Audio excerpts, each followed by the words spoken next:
নামাজে বায়ু আটকে রাখলে নামাজ হবে কিনা, কিংবা নামাজে বায়ু বের হয়ে গেলে তখন কি করবেন।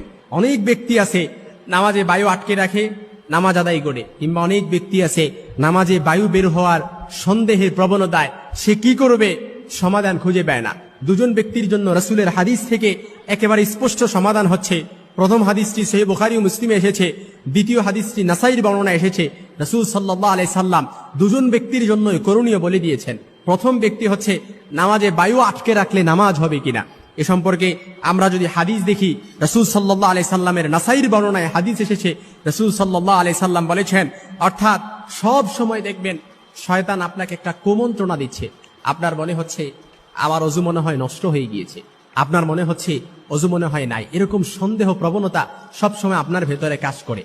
রাসূল সাল্লাল্লাহু আলাইহি সাল্লাম ওই ব্যক্তির জন্য বলেন, সব সময় যার ভেতরে শয়তান ওয়াসওয়াসা দিবে, সন্দেহের প্রবণতা বৃদ্ধি করবে, তার উচিত হচ্ছে ইউ ডোন্ট কেয়ার কেস, অর্থাৎ সে এটাকে কোনোভাবেই ভ্রুক্ষেপ করবে না, এই সন্দেহকে সে প্রায়োরিটি দিবে না। কারণ রাসূলের হাদিস নাসাইর বর্ণনায় রাসূল বলেছেন, আলহামদুলিল্লাহ হিল্লাযী রাদ্দা মারআলা আলাল ওয়াসওয়াসা, সমস্ত প্রশংসা ওই আল্লাহ তাআলার জন্য যিনি শয়তানের ওয়াসওয়াসাকে কুমন্ত্রণা পর্যন্ত সীমাবদ্ধ করেছেন। আল কুবরার মধ্যে এসেছে, ইমাম ইবনে হাজার আল হাইসামি উনি বলেছেন, যে ব্যক্তি শয়তানের ওয়াসওয়াসাকে প্রায়োরিটি দিবে, প্রাধান্য দিবে, শয়তান একটা পর্যায়ে ওয়াসওয়াসা দিতে দিতে ওই ব্যক্তিকে একেবারে পাগল বানিয়ে ফেলবে।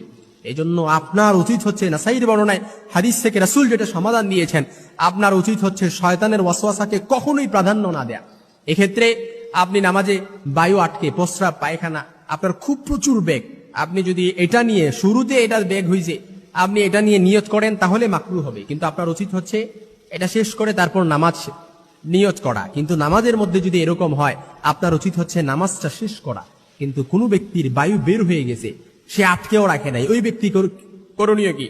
সহিহ বুখারী ও মুসলিমের মধ্যে হাদিস এসেছে, রাসূল সাল্লাল্লাহু আলাইহি ওয়াসাল্লামের স্পষ্ট হাদিস, লা ইয়ানসারিফু হাত্তা ইয়াসমাআ সাউতান আও ইয়াজিদা রিহান, অর্থাৎ কোনো ব্যক্তির যখন বায়ু বের হয়ে যাবে